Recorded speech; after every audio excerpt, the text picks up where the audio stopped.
मैं उनको सत्य सत्य उगता गया हूँ। जब तुम मेरी ओर हाथ फैलाओ बस तब काफी, मैं तुम काफी, बस काफी। आपने ध्यान दिया, वहां पर एक व्यक्ति है जो यहूदी नहीं है परंतु अन्य जाति में से है, और उस व्यक्ति को परमेश्वर का दूत दर्शन देके बोल रहा है कि तेरे दान और तेरी प्रार्थनाएं ग्रहण योग्य है। और यहाँ पर परमेश्वर अपनी प्रजा को लिख रहा है, क्या लिख रहा है कि जो विधि और नियम के अनुसार जो तुम पर्व बना रहे हो, जो तो बलिदान चढ़ा रहे हो, मेरे भवन में आ रहे हो, वो मुझे ग्रहण योग्य नहीं है, वरन मैं उससे उगता गया हूँ, मुझे उससे घिन आती। एक बात जो कुरनेलियुस का जीवन हमें सिखाता है वो ये है कि मेरे कार्यों और मेरी सेवा से बढ़कर मेरा जीवन है जो परमेश्वर को ग्रहण योग्य होना चाहिए। अगर और सरल करके कहें तो ऐसा कह सकते हैं, मेरा जीवन यदि परमेश्वर को ग्रहण योग्य है, तभी मेरी भेंटें, मेरे कार्य या मेरी सेवाएं परमेश्वर को ग्रहण योग्य हो। प्रियो, हम हर सभा के समय पर इकट्ठे होते हैं। अभी हम जूम के द्वारा इकट्ठे हो रहे हैं। जब आराधना का समय आता है, रविवार को हम आराधना में जाते हैं। जब दान पात्र हमारे सामने आता है, हम दान डालते हैं, हम प्रार्थनाएं करते हैं, हम दूसरी सभाओं में भी जाते हैं। लेकिन कुरनेलियुस का जीवन हमें इस बात को जांचने का अवसर देता है, क्या मेरा जीवन परमेश्वर के आगे ग्रहण योग्य है? यदि मेरा जीवन परमेश्वर के लिए ग्रहण योग्य है, तभी मेरा सभाओं में जाना, मेरा परमेश्वर के लिए दान देना, मेरी प्रार्थनाएं करना और मेरे भले काम करना परमेश्वर को ग्रहण योग्य होगा। यदि नहीं, तो मैं जो कुछ भी परमेश्वर के लिए करता हूँ, परमेश्वर कहता है उसे तुम क्यों करते हो, उसका कोई औचित्य नहीं है, वो मुझे ग्रहण योग्य नहीं है। यदि हम चाहते हैं कि जो कुछ हम परमेश्वर के लिए करते हैं वो उसको ग्रहण योग्य हो, तो जरूरी है कि हमारा जीवन परमेश्वर के सम्मुख ग्रहण योग्य होना चाहिए। ये एक बात हम कुरनेलियुस से सीखते। उसके बाद दूसरी बात इसी से जुड़ी हुई है। दूसरी बात, अगर हमारा जीवन परमेश्वर के आगे ग्रहण योग्य नहीं है, तो हमें बहुत सावधान रहना चाहिए कि हम आत्मिक कार्यों में हाथ डालें या ना डालें। आप समझ रहे हैं? मैं एक बार फिर दोहराता हूं, यदि मेरा जीवन परमेश्वर की दृष्टि में खरा नहीं है, मैं परमेश्वर की आज्ञा में सीधाई से खराई से नहीं चल रहा हूं, मेरे जीवन में बुराई और पाप और समझौता है, तो फिर मुझे डरना चाहिए कि मैं धार्मिक कार्यों में, प्रार्थना करने में, कलीसिया में कार्यों में करने में, कलीसिया में जाने में हाथ मुझे डालना है या नहीं डालना, इसके बारे में सोचना है। क्यों मालूम है? क्योंकि लापरवाही से परमेश्वर के कामों को करना या उन कामों में अपनी सहभागिता दिखाना दंड का कारण हो सकता है। आपको मालूम है इसका एक उदाहरण? देखिए, पढ़िए, पहला कुरिन्थियों 11 अध्याय उसकी 27 से 29 आयत पढ़ी। पहला कुरिन्थियों 11 अध्याय 27 से 29वीं आयत।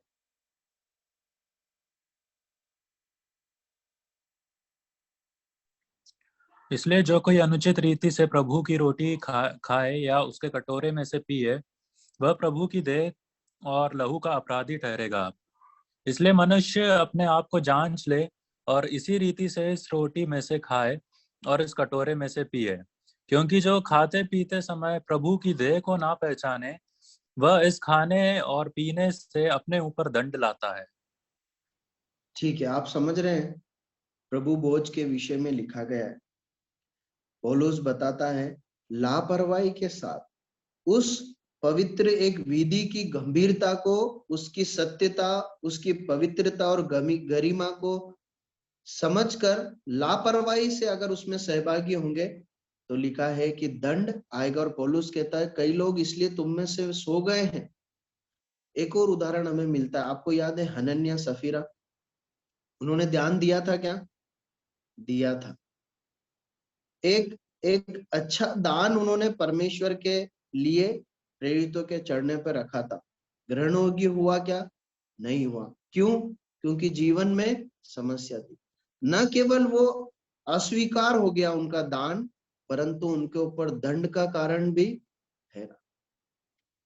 प्रियो, यदि मेरा जीवन प्रभु को ग्रहण योग्य है, यदि मेरा जीवन परमेश्वर के सामने सीधा और खरा है, तो मेरे द्वारा परमेश्वर के वचन को बांटना, गीतों को गाना, दान देना, रोटी तोड़ना, परमेश्वर की सेवा करना ग्रहण योग्य है। यदि मेरा जीवन सीधा नहीं, तो परमेश्वर के नाम में किया गया मेरा हर एक कार्य व्यर्थ है, प्रभु के सम्मुख घृणित है। न केवल वो अस्वीकार योग्य है, परंतु वो दंड का कारण भी ठहरेगा, परमेश्वर का वचन बताता है। एक और बात मैं आपको बता दूं, जीवन महत्वपूर्ण है।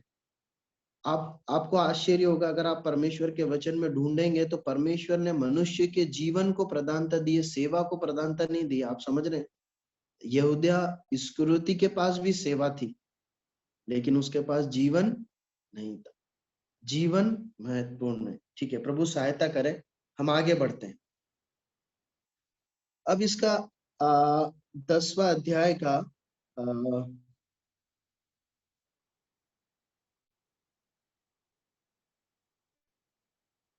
9 आयत से आगे की ओर पढ़िए।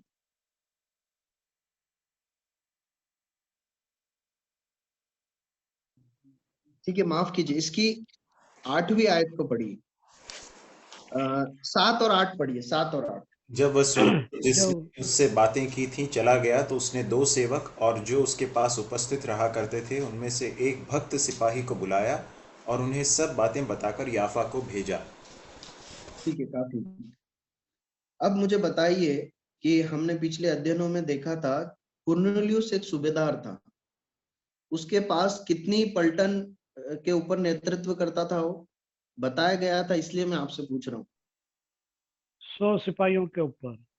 100 सिपाहियों के ऊपर। ठीक है, अब ये जब दर्शन उसने पाया तो उसे कुछ लोगों को वहां पतरस को बुलवाना था। ठीक है, उसने कितने सिपाही को बुलाया?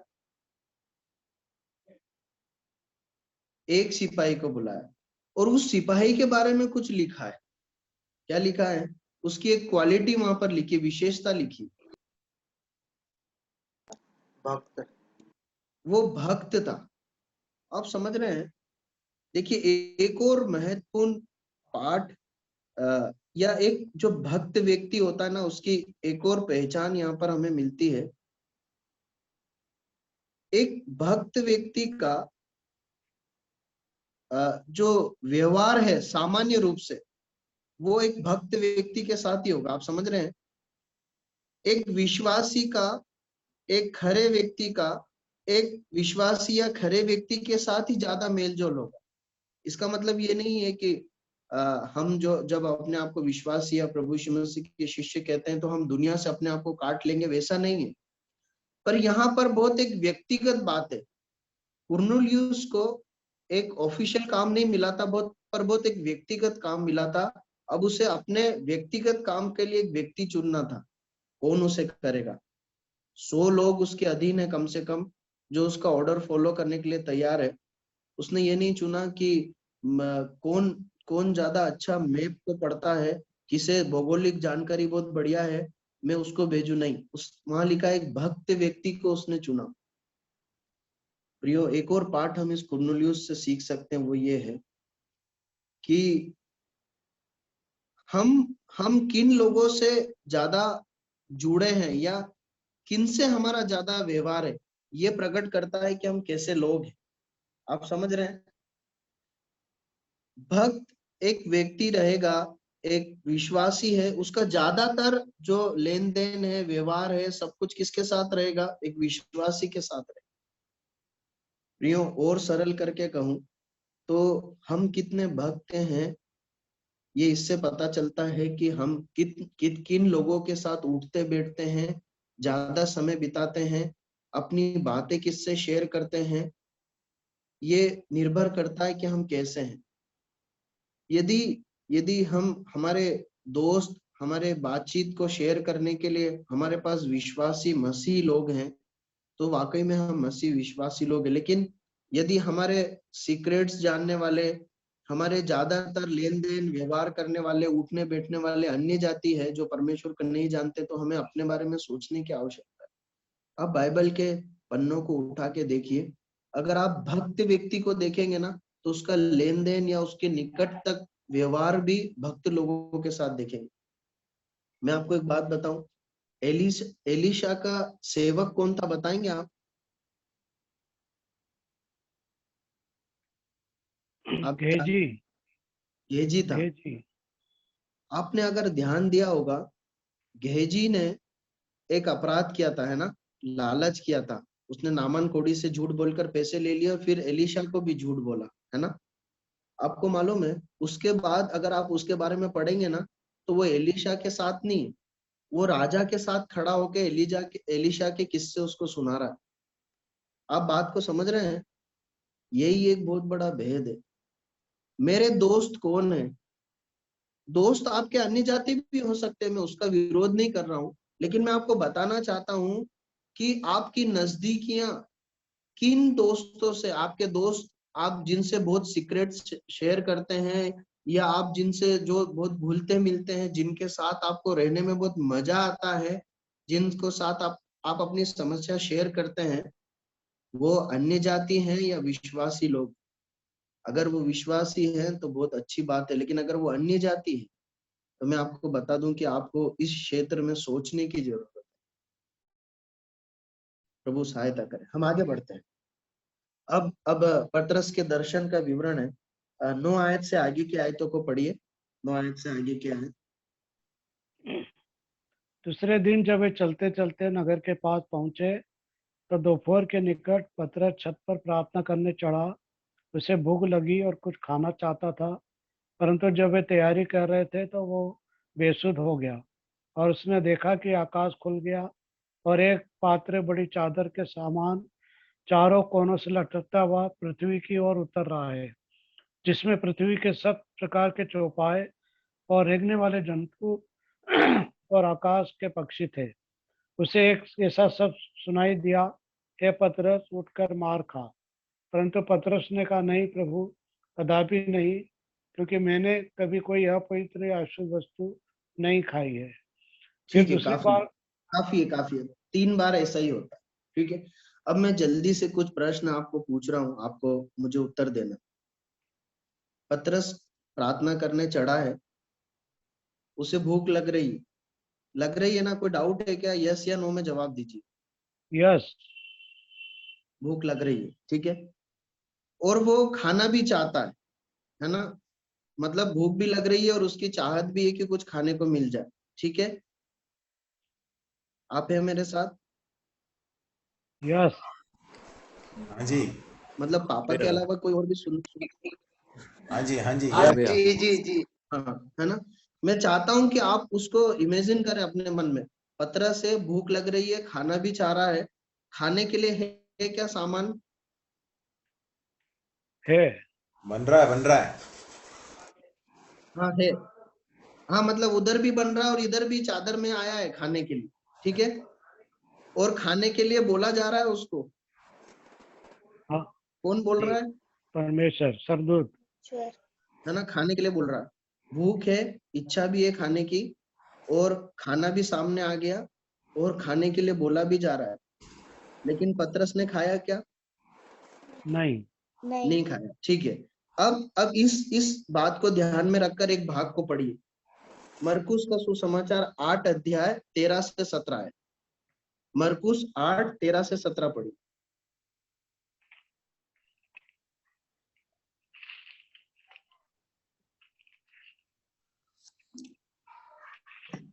और वह उन्हें छोड़कर फिर नाव पर चढ़ गया और पार चला गया। चेले रोटी लेना भूल गए थे और नाव में उनके पास एक ही रोटी थी। उसने उन्हें चिताया, देखो, फरीसियों के खमीर और हेरोदेस के खमीर से चौकस रहो। वे आपस में विचार करके कहने लगे, हमारे पास रोटी नहीं है। यह जानकर यीशु ने उनसे कहा, तुम क्यों आपस में यह विचार कर रहे हो कि हमारे पास रोटी नहीं? क्या अब तक नहीं जानते और नहीं समझे? क्या तुम्हारा मन कठोर हो गया है? ठीक है, अब जरा इन दोनों भागों को तुलना करके देखिए। मरकुस में जो भाग पढ़ रहे हैं हम, वहां पर प्रभु यीशु मसीह उन्हें कुछ महत्वपूर्ण पाठ सिखा रहे हैं ना, मतलब क्लास चल रही है वो, आप समझ रहे हैं, नाव के अंदर, है ना? क्या क्लास चल रही है कि क्या करना है? आप बताएंगे क्या चल रहा है वहां पर? प्रभु यीशु मसीह क्या पढ़ा रहे हैं, फरीसियों के खमीर से साथ चौकस रहो। है ना? और चेलों का ध्यान कहाँ पे है? रोटी के ऊपर, कि हमारे पास रोटी नहीं है। खाने पे नहीं, हमारे पास रोटी नहीं। भूख लगी है क्या उनको अभी? नहीं, अभी नहीं लगी है। अभी समझ में आता है, ऐसी कुछ बात नहीं है ना, पर उनका ध्यान कहाँ पे है? खाने खाने में, कि अरे वो रोटी लाना भूल गए। अभी खमीर की बात निकाली प्रभु ने तो उनको खाना याद आ गया कि अभी खाना खाएंगे, अभी उसके लिए तो रोटी रखी नहीं। देखिए, उस भाग को ध्यान दीजिए, प्रभु कुछ सिखा रहे हैं महत्वपूर्ण पाठ, तो वो सीखने की जगह उनका ध्यान खाने पीने में। और यहाँ पर खाने खाने की चीज है सामने, पर पतरस कह रहा प्रभु मैं खाऊंगा नहीं। क्यों नहीं खाऊंगा? क्योंकि वो अशुद्ध है। कहाँ पे लिखा वो अशुद्ध है? प्रभु आपके वचन बाइबल में लिखा है कि वो तो अशुद्ध है। देखिए, एक बहुत बड़ा पाठ हम यहाँ पर सीख सकते हैं। एक भक्त व्यक्ति जो है ना, एक परिपक्व व्यक्ति, वो अपनी जरूरतें और अपनी लालसाओं पर निर्भर होकर निर्णय नहीं लेता, परंतु उसके जीवन में निर्णय या चुनाव का आधार परमेश्वर का वचन होता है। आप ध्यान से सुन रहे हैं? एक भक्त व्यक्ति की पहचान यह है कि वो अपनी लालसाओं में या जरूरतों के आवेश में आकर निर्णय नहीं लेता, परंतु उसके निर्णय लेने का आधार, उसके चलने का आधार परमेश्वर का वचन होता है। एक व्यक्ति जो एक समय पर शिक्षा पाने के समय, प्रभु खमीर की शिक्षा सिखा रहा है, यहूदी फरीसियों से सावधान रहने के लिए सिखा रहा है, तब खाने के बारे में सोच रहा है। यहाँ भूख भी है, खाने को भी बोला जा रहा है, पर क्या कर रहा है? वचन वचन पे तोल रहा है कि ये मुझे खाना है या नहीं खाना। प्रियो, ये मुकाम पतरस ने अपने जीवन में हासिल किया था जब लालसाएं और भावनाएं उस पर प्रबल नहीं रही। अगर आप पतरस के जीवन का अध्ययन करेंगे ना, तो आपको समझ में आएगा, सारे शिष्यों में सबसे ज्यादा भावनाओं में बहने वाला, भावनाओं के हिसाब से चलने वाला व्यक्ति यही है। आप उसके जीवन का अध्ययन करें। प्रभु ने बोला तुम मुझे छोड़ दोगे, तो क्या बोलता है भावनाओं में? नहीं प्रभु, मैं सब छोड़ देंगे, ये यमुना भी छोड़ देगा जो आपसे बहुत प्रीति रखता है ना, ये भी छोड़ेगा, पर मैं नहीं छोड़ू। ऐसे भावनात्मक जीवन जीने वाला एक व्यक्ति अब भावनाओं और लालसाओं और अपने शरीर की जरूरतों की प्रेरणा पर नहीं जी रहा है, परंतु उसका आधार परमेश्वर का वचन है। प्रियो, प्रभु हमारी सहायता करे कि हम इस इस परिपक्वता के स्तर पर पहुंचे। हमें से हर एक इस स्तर पर पहुंचे जब हम अपने जीवन में अपने कार्यों को करने और निर्णयों को लेने का आधार परमेश्वर का वचन बनाए। एक भक्त व्यक्ति की पहचान है कि वो परमेश्वर के वचन के आधार पर निर्णय लेता है, भावना और लालसाओं के आधार पर नहीं। अगली बात, मैं आपसे एक प्रश्न पूछता हूँ, ये परिवर्तन पतरस के जीवन में कैसे आया? आपको क्या लगता है? आप जल्दी जल्दी अपने जवाब दें। एक व्यक्ति एक ही जवाब दे। क्या कारण था इस परिवर्तन का? जो हमने अध्ययन किया उसमें से भी बता सकते हैं। हमने एक अध्याय से, प्रेरितों के काम 1 अध्याय से हम 10वें अध्याय पर आ गए। आपको क्या लगता है क्या कारण था?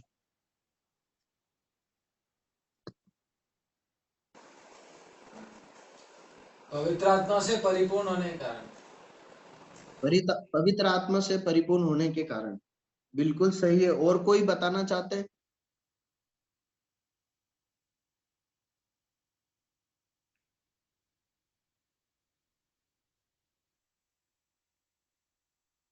भाई ने जो पतरस बोला, ने प्रभु हाँ बोलिए बोलिए। पतरस ने प्रभु के साथ जो समय बिताया और जो जो गलतियां उससे हुई, उन सबको अपने विचारों में रखकर मद्दे नजर रखते हुए उसने अब एक सही जीवन जीने का निर्णय लिया। उसके आधार पर एक उसके जीवन में एक बड़ा परिवर्तन देखते, पहले वो क्या था और अब क्या है। ठीक है, और कोई कुछ बोलना चाहते हैं? वचन के पढ़ने से। वचन के पढ़ने से। और कुछ किसी के मन में कुछ और अलग विचार हो?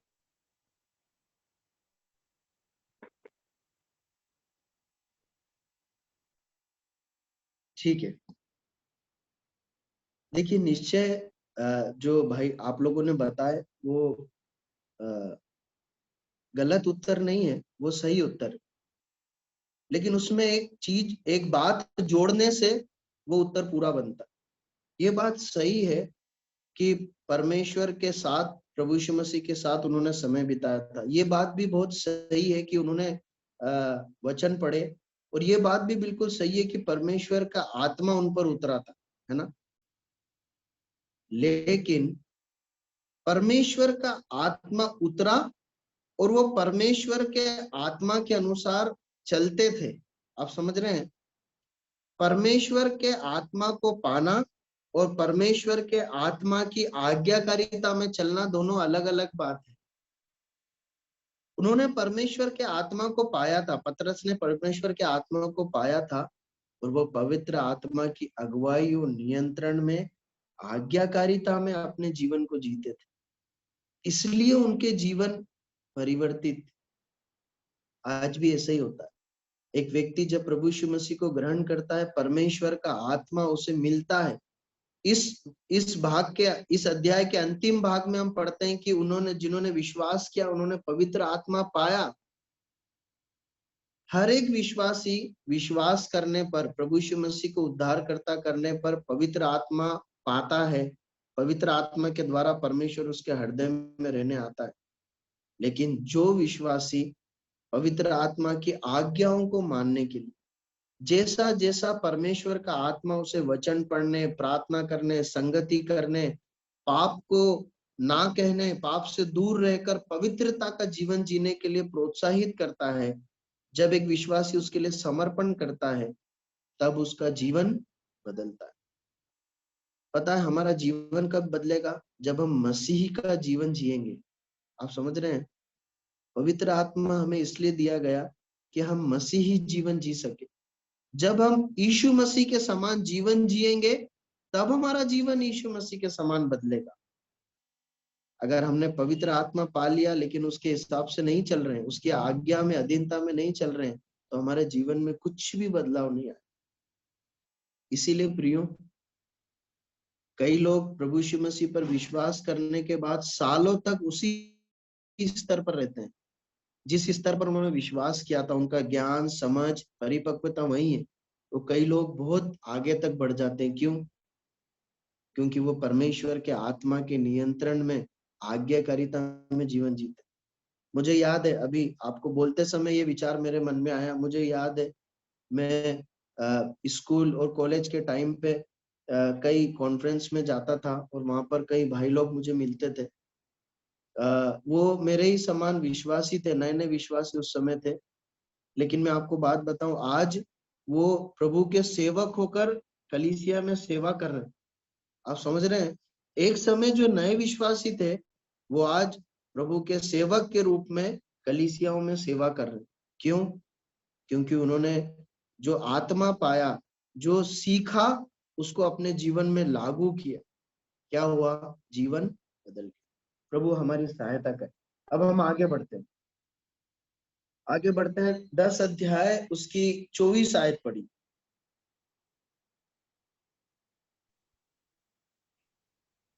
प्रेरितों के काम 10 अध्याय 24वीं आयत। दूसरे दिन वे कैसरिया पहुंचे और कुरनेलियुस अपने कुटुंबियों और प्रिय मित्रों को इकट्ठा करके उनके बाट जो रहा था। जब पतरस भीतर आ रहा था तो कुरनेलियुस ने उससे भेंट की और उसके पांवों पर गिरकर उसे प्रणाम किया, परंतु ठीक, पतरस बस ने उसको काफी काफी काफी। देखिए यहाँ पर लिखा है कि कुर्नेलियुस अपने कुटुंबियों और मित्रों को इकट्ठे करके उनकी बाट जो रहा था। अब मुझे एक बात बताइए, कुर्नेलियुस को दर्शन में क्या कहा गया था? क्या करना है? पतरस कि को तू बुलवा लो और क्या आपात करो? में भेंट कर, हाँ, और क्या उससे करो? उसके द्वारा वचन सुनना। हाँ, कौन सुने वचन? कुर्नेलियुस। लेकिन यहाँ पे वचन सुनने कितने लोग इकट्ठे हैं?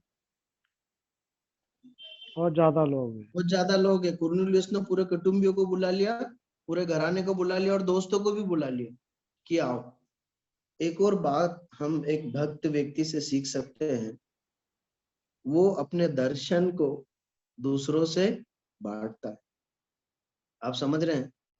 कुर्नेलियुस ने अपने दोस्तों और अपने रिश्तेदारों, अपने कुटुंब के लोगों को बताया कि मैंने एक दर्शन देखा है और दर्शन में मुझसे ऐसा ऐसा कहा गया है कि पतरस को बुलवाओ और वचन सुनो, तुम सब भी आओ वचन सुनो। प्रियो, बहुत जरूरी है कि हम अपने जीवन में जो कुछ प्रभु से हमने सीखा पाया है, हमारे दर्शन को शेयर करें। उस समय पर पुराने नियम में जब हम प्रेरितों के काम की पुस्तक को पढ़ते हैं ना, तो आप बार बार उन विश्वासियों में ये बात देखेंगे, वो एक दूसरे से शेयर करते थे। उन्होंने सुसमाचार शेयर किया, उन्होंने अपने दर्शन शेयर किए। आज ये कार्य है जो कलीसिया में हर एक विश्वासी को करने की जरूरत है। क्या? जो उसने पाया है। दिनेश भाई ने प्रभु यीशु मसीह को ग्रहण किया, उन्हें मालूम पड़ा कि प्रभु यीशु मसीह ने मेरे पापों को क्षमा करके मुझे नया जीवन दिया, अनंत जीवन दिया। इस बात को, जो उन्होंने पाया, इस बात को दूसरों को बताना उनकी जिम्मेदारी, न केवल उनकी पर हम में से हर एक की जिम्मेदारी कि हम अपने दर्शन को दूसरों को बांटे। एक भक्त व्यक्ति ऐसा जरूर करेगा। प्रभु सहायता करे। अब 25वीं आयत पढ़ते हैं। क्या लिखा है? जब पतरस आया तो वो क्या करता है? पांव पड़ के प्रणाम करता है। अब जरा देखिए, ये कौन है? कुर्नेलियुस एक रोमी अधिकारी, ठीक है। रोमी अधिकारी होकर एक यहूदी साधारण व्यक्ति के क्या कर रहा है? वो पैर पड़ रहा है।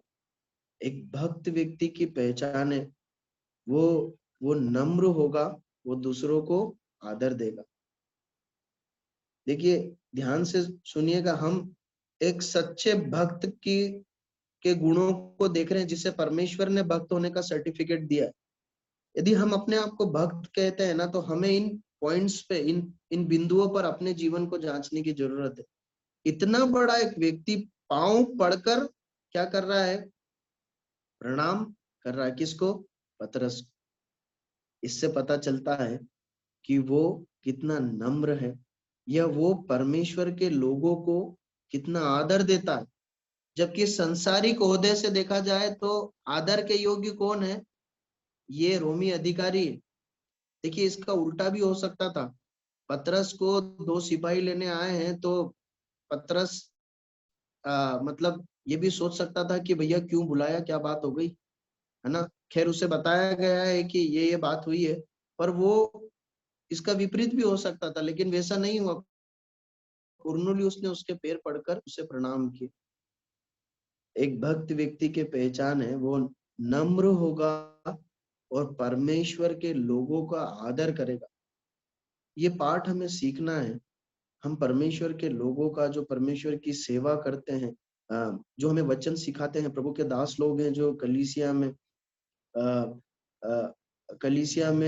उन्हें उन्हें हमें आदर देना है, उन्हें आदर देना। प्रभु हमारी सहायता करे। उसके बाद हम देखते हैं पतरस क्या कहता है? उठकर खड़ा हो, मैं भी तो मनुष्य हूँ। एक और बात, जब मैं ये पढ़ रहा था, एक और बात मेरे मन में आई। जो लोग परमेश्वर की सेवा करते हैं ना, उन्हें परमेश्वर बड़ा आदर भी देते हैं, है ना। अगर पतरस परमेश्वर की सेवा में नहीं होता, तो क्या उसके जीवन में कभी ये मौका आता कि एक रोमी सूबेदार उसके पैर पड़े? नहीं, कोई चांस नहीं। लेकिन जो लोग परमेश्वर का आदर करते हैं, परमेश्वर की सेवा करते हैं, परमेश्वर उन्हें आदर और इज्जत देता है। प्रभु सहायता करे। प्रियो, यदि मैं आपको प्रोत्साहन देने के लिए ये बात बोलना चाहता हूँ, यदि आप प्रभु यीशु मसीह की सेवा करेंगे ना, उससे प्यार करेंगे, उसकी सेवा करेंगे, जो कुछ भी आप कर सकते, हो सकता है पतरस की नहीं भाषण नहीं दे सकते हो, लेकिन प्रभु यीशु मसीह के नाम से आप कुछ भी सेवा करेंगे, मैं आपको बताना चाहता हूं कि परमेश्वर उसको, उस सेवा को आदर करेगा और आपको भी आदर देगा। इस धरती पर आपको भी आदर मिलेगा। प्रभु सहायता करे। हम आगे बढ़ते हैं। 32 और 33 आयत पढ़िए, क्या लिखा है?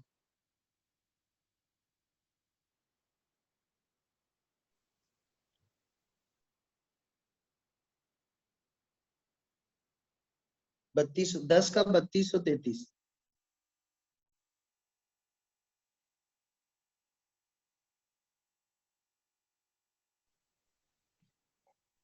इसलिए किसी को को याफा याफा भेजकर शमौन को, जो पतरस कहलाता है, बुला। ये समुद्र के किनारे शमौन चमड़े का धंधा करने वाले के घर में अतिथि है। आगे 33। तब मैंने तुरंत तेरे पास लोग भेजे और तूने भला किया जो आ गया। अब हम सब यहाँ परमेश्वर के सामने है, ताकि जो कुछ परमेश्वर ने तुझसे कहा है उससे सुने। ठीक है, परमेश्वर अपने वचन के पढ़े जाने पर आशीष। देखिए, यहाँ पर एक और बात हम इस भक्त कुरनेलियुस से सीख सकते। एक भक्त व्यक्ति का एक सीक्रेट गुण है, मतलब एक बहुत ही महत्वपूर्ण और बहुत सीक्रेट क्वालिटी है एक भक्त जीवन की। पता है क्या? वो परमेश्वर के वचन को पढ़ने और सुनने से प्रीति रखता है। आप सुन रहे हैं? एक भक्त व्यक्ति की गुप्त पहचान है, वो परमेश्वर के वचन को पढ़ने और उसको सुनने के लिए रुचि रखता है और पढ़ता है। आप समझ रहे हैं? देखिए, इस कुरनेलियुस के जीवन को फिर एक बार दिमाग में लेकर आइए। क्या क्या करता था? दान देता था, प्रार्थनाएं करता था, निरंतर सब कुछ करता था। लेकिन जब बोला गया कि परमेश्वर का वचन सुनने के लिए बुलाओ पतरस को, तो तुरंत बुलाकर भेजा, सबको इकट्ठा किया और वचन सुनने के लिए तैयार है। प्रियो, एक भक्त व्यक्ति की पहचान इससे नहीं होती। ध्यान से सुनिएगा कि वो कितना अच्छा भाषण देता है। परमेश्वर का वचन कोई विश्वासी कितनी अच्छे से बांटता है, वो पैमाना नहीं है कि वो भक्त है या नहीं। कोई कितना अच्छा गीत गाता है, कितने दान देता है, कितनी बढ़िया प्रार्थना करता है, ये एक पैमाना नहीं है, मुख्य पैमाना नहीं है। एक व्यक्ति, एक विश्वासी परमेश्वर के वचन को पढ़ने में, परमेश्वर के वचन को पढ़ने में एकांत में समय कितना बिताता है, एक भक्त व्यक्ति की पहचान। मैं आपको परमेश्वर के वचन के आधार पर इस बात को बताना चाहता हूँ। यदि आप परमेश्वर के वचन को नहीं पढ़ते हैं ना, और उसके अलावा आप सब कुछ करते हैं, तो आप एक खोखले जीवन को जी रहे हैं। आप समझ, लकड़ी होती है ना, एक मजबूत लकड़ी होती है, खोखली लकड़ी होती है। यदि परमेश्वर के वचन को नहीं पढ़ते हैं, बाकी सब कुछ करते हैं, तो आप एक खोखले जीवन को जी रहे हैं। एक भक्त व्यक्ति परमेश्वर के वचन को पढ़े नहीं रहे, बाकी बातें बाद में आती। प्रभु सहायता करे। हम आगे बढ़ते हैं। 35वीं आयत पढ़ी।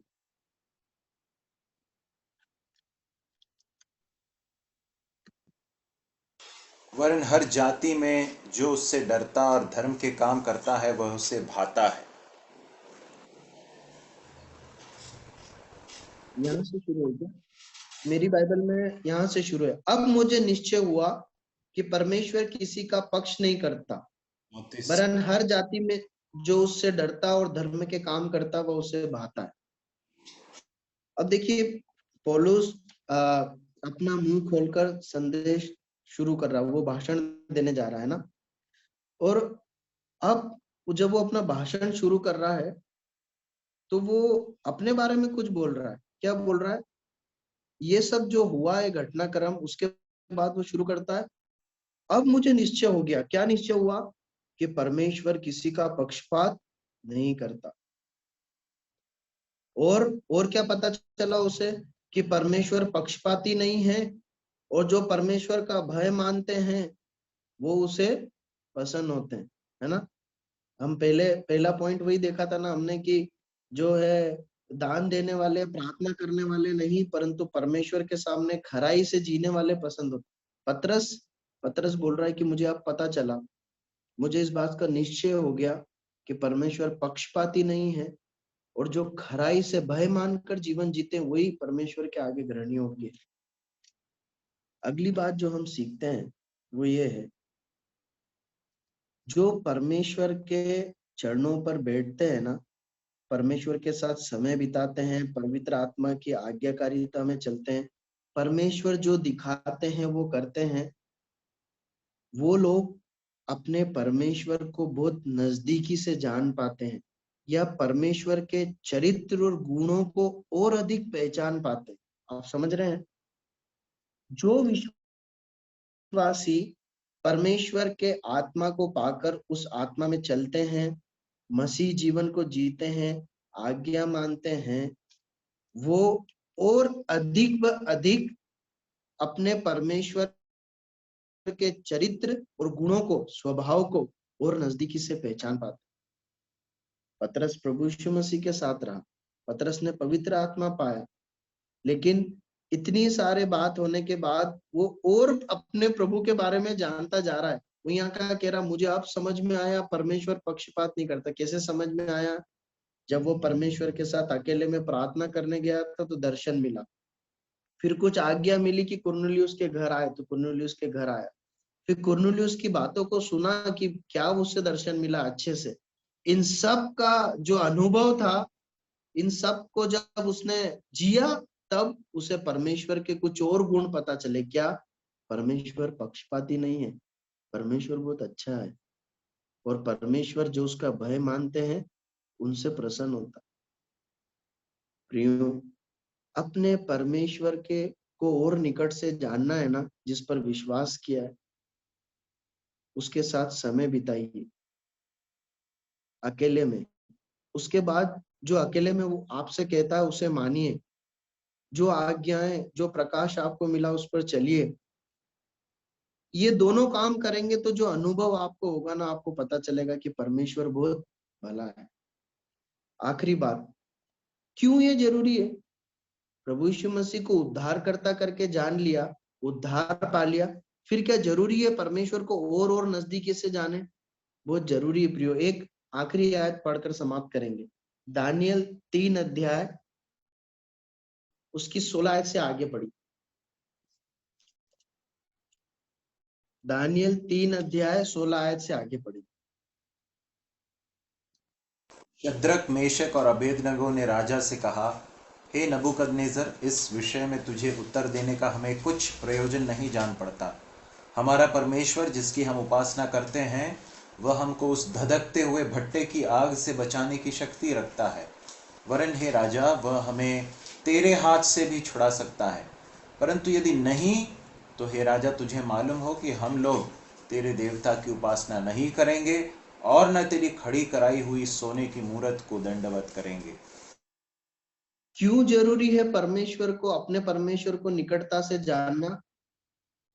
क्योंकि ये हमारे निर्णयों को प्रभावित करता है। हम जितना अधिक अपने परमेश्वर को निकटता से जानेंगे, उतना ही सही निर्णय हम ले पाएंगे। आप समझ रहे हैं इस बात को? ये ऑप्शनल नहीं है, बहुत जरूरी कि हम अपने परमेश्वर की निकटता में समय बिताएं, उसे जाने वो कैसा है। अगर हम जानेंगे तो अपने जीवन में निर्णय लेना आसान हो जाएगा। क्या बोल रहे हैं शद्रक, मेशक, अबेदनगो? हम जानते हैं। क्या जानते हैं?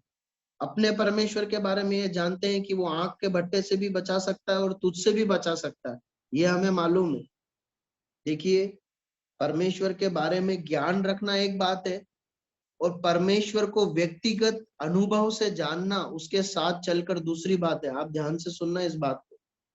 परमेश्वर के बारे में ज्ञान रखना, प्रभु यीशु मसीह के बारे में जानकारी होना कि प्रभु यीशु मसीह बहुत अच्छा है, उद्धार करता है, मदद करता है, छुड़ाता है, आशीष देता है, ये एक अपने आप में ज्ञान की बात अलग बात है।